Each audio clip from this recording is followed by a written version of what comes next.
Herkese merhabalar. Ben Huri. Huri Metek Mutfak'ta kanalıma mutfağıma hoş geldiniz. Bu çorbayı yiyen hayran kalıyor. Mutlaka deneyin. Bol malzemeli, çok lezzetli. Evet, tarifime hiç bekletmeden hemen başlıyorum.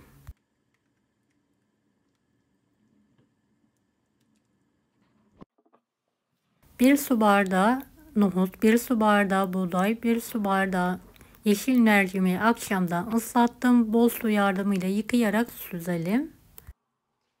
Evet, büyük bir tencerenin içine alıyorum.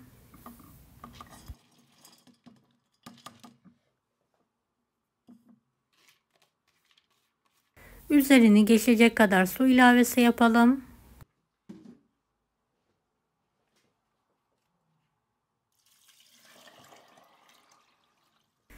Kapağını da kapatarak yumuşayana kadar haşlamaya bırakalım.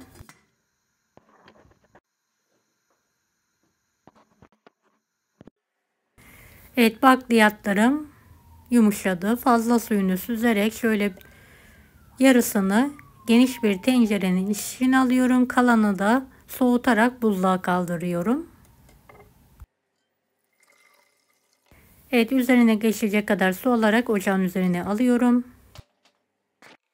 2 yemek kaşığı un,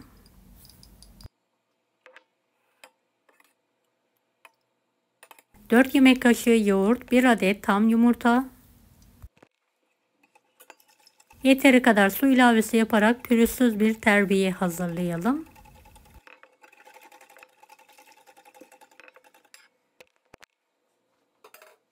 Evet, üzeri için şöyle küçük bir soğanı çok ince olacak şekilde doğradım. Tavaya alıyorum, sıvı yağla karamelize olana kadar kavuralım. Evet, çorbanın suyundan terbiyeyi azar azar ekliyorum.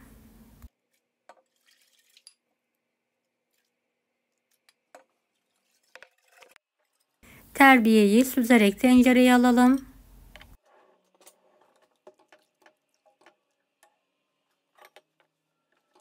Ve karıştırarak kıvamı alana kadar çorbamızı pişirelim. Kaynayan çorbaya 2,5 tatlı kaşığı tuz ilavesi yapıyorum. Bir yandan da soğanım kavrulmaya devam ediyor.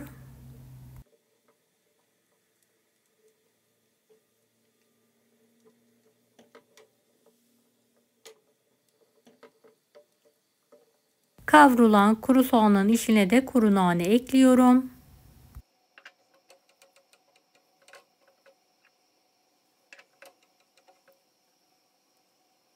Çorbam kıvam aldı. Üzerine hazırladığım soğanlı sosu ekliyorum.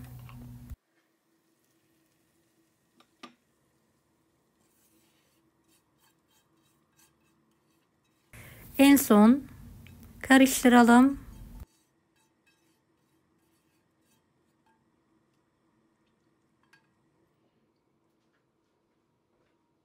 Bol malzemeli çorbamız yemeğe hazır.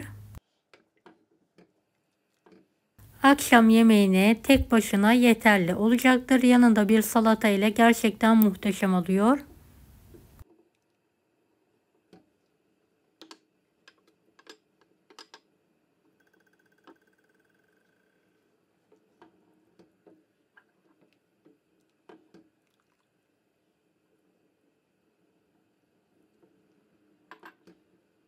Deneyecek olan herkese şimdiden kolaylıklar dilerim. Kanalıma ücretsiz abone olmayı unutmayın. Allah'a emanet olun. Hoşça kalın.